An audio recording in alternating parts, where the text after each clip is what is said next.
Bueno, entonces juntando todo lo que llevamos hasta arriba, que es lo principal, es esta desigualdad que está acá, obtenemos que la variación compensada es menor o igual a este valorcito, que es el valor que está acá, o sea, este que estoy marcando por encima, es menor o igual que esto, y esto es igual a esto, por la definición que habíamos obtenido acá.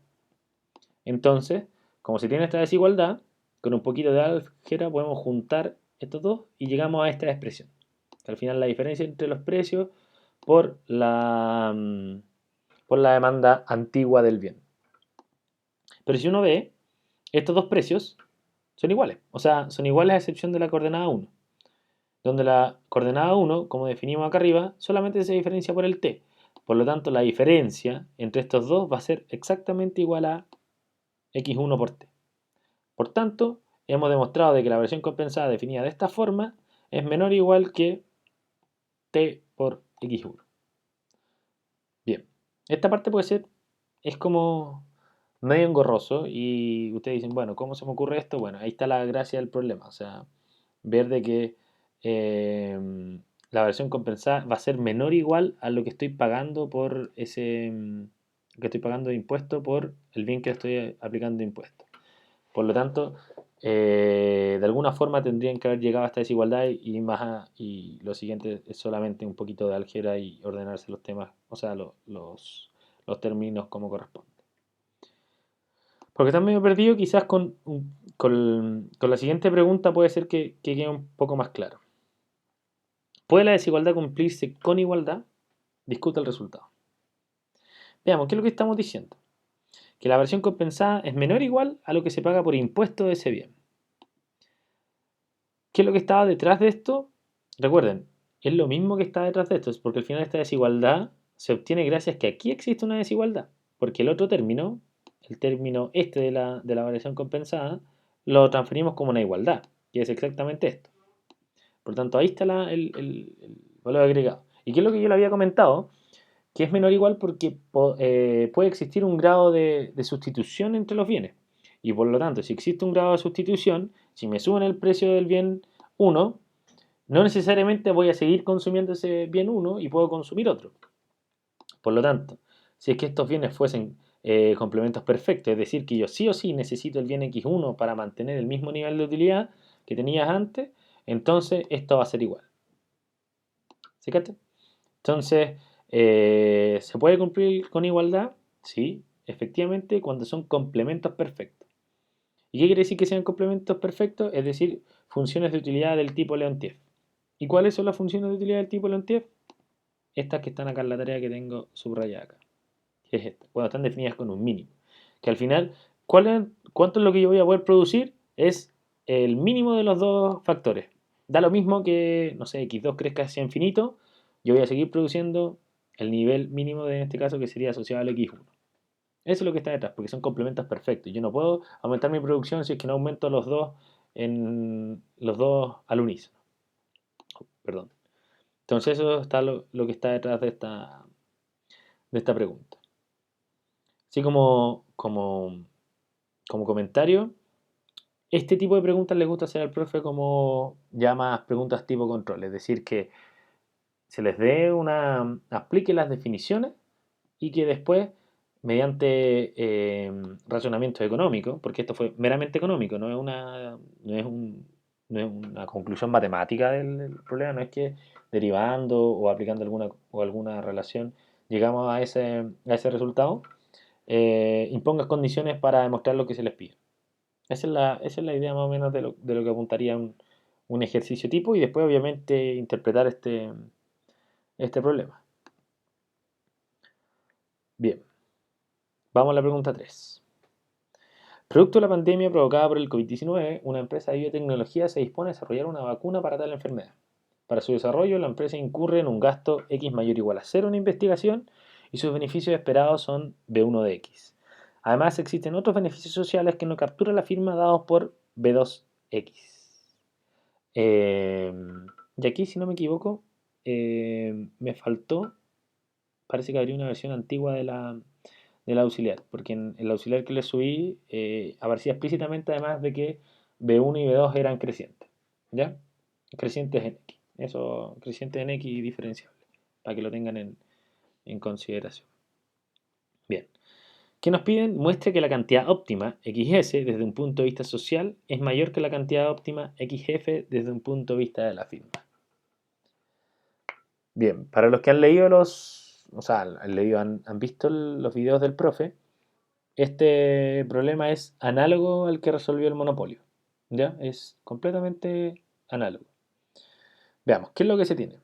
Si queremos demostrar esto, nos tendríamos que encontrar como cuál es, de partida, cuál es la utilidad social, cuál es la... Porque aquí existe una utilidad que no captura la firma y la firma. Por lo tanto, en teoría, la, la utilidad social vendría siendo la suma de las dos, que es tanto lo privado más las externalidades de tener una vacuna, que es que la gente se mejore, mejor calidad de vida, etcétera. Pero que eso en sí no le importa a la firma B1, por eso no está dentro, no lo rescata en la forma funcional B1. Y queremos demostrar que eso es mayor que el XF. ¿Ya? Entonces, aquí está de plano como eh, utilizar el teorema de Topkin. El teorema de Topkin es cuando queremos evaluar dos óptimos y qué pasa si que cambiamos un parámetro. ¿Cómo cambian los óptimos cuando se cambia el parámetro? Eso es lo que dice.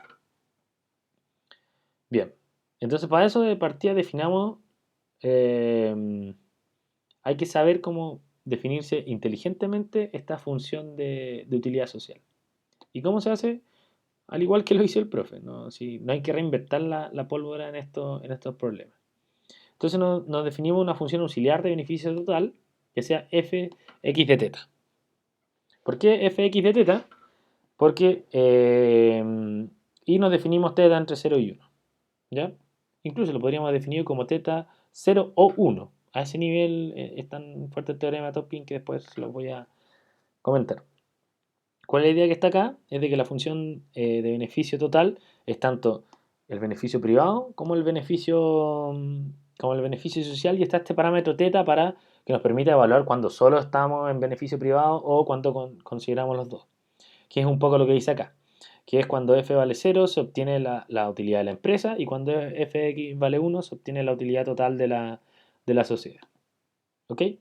Entonces, si nosotros queremos demostrar lo que nos piden, es decir, que XS social sea mayor al XF, tenemos que utilizar el teorema de Topkin. Y para utilizar el teorema de Topkin, que está acá, permiso, acá, tiene que tener diferencias crecientes la función. Y la definición es esta. La verdad es que es bien complicado. Había que darse dos parámetros, tener la forma funcional de los en este caso de los B, para ver cómo cambian los parámetros, etcétera. Es medianamente complicado demostrarlo por esta forma. Pero el profe les pasó dos teoremas, que uno es más general que el otro y que es el que vamos a utilizar. ¿Qué es lo que dice el teorema? Es que si encontramos de que la derivada de esta función, que después vamos a utilizar el teorema de Topkin, con respecto a la variable de control, es creciente en la variable exógena, entonces esta función tiene diferencias crecientes. Veamos entonces. Si queremos calcular la derivada de esto, es derivar esto que está acá. Entonces, como las funciones b1 y b2, aunque no está en el enunciado, en la versión que le subí sí está, son crecientes y diferenciables. Si son crecientes y diferenciables, de partida se puede tomar derivada, y estas derivadas van a ser positivas. Como son positivas, y el θ es una función afín de estas constantes positivas, o de estos valores positivos, entonces esta función claramente es creciente en θ. Es una función afín. Y por tanto, como es creciente en θ, entonces tiene diferencias crecientes esta función f. Entonces, como tiene diferencias crecientes esta función de utilidad social, podemos utilizar el teorema de Topkin. ¿Por qué nos interesa el teorema de Topkin? Porque el parámetro θ, que es un parámetro exógeno, cuando vale 0, rescatamos el valor de la firma. ¿Ya? Y cuando vale 1, rescatamos el valor social, el óptimo de la sociedad. Y por el teorema de Topkin nos dicen que si cambiamos el parámetro θ, o sea, la solución, estos óptimos XS y XF son crecientes en θ. ¿Y quién es mayor entre el 0 y el 1? El 1 obviamente. Por lo tanto se demuestra de que el XS es mayor al XF. ¿Ok? Que es un resultado, entre comillas, esperable. O sea, es esperable de que la firma, si en este caso es la única que provee, controle la cantidad para así jugar con el precio y maximizar su utilidad. Es análogo al comportamiento del monopolio. Bien, pero este aplicado un poquito diferente. Vamos a la segunda pregunta. Muestra que al permitir que la empresa capture más beneficios sociales, por ejemplo, al otorgar patentes más largas o al subsidiar la investigación, los gobiernos pueden aumentar la cantidad óptima XF que define la empresa. Bien, ¿qué es lo que está detrás de todo esto? Es decir, que en esta función de utilidad que nosotros no habíamos definido antes, nosotros teníamos dos casos solamente. Cuando X vale, aquí está, cuando X vale 0, o sea, teta vale 0, rescatamos solamente el beneficio de la firma y cuando X vale 1, rescatamos el beneficio total. Pero ¿qué pasa si nosotros hacemos de que, no sé, teta valga 0,3? Entonces lo que va a estar optimizando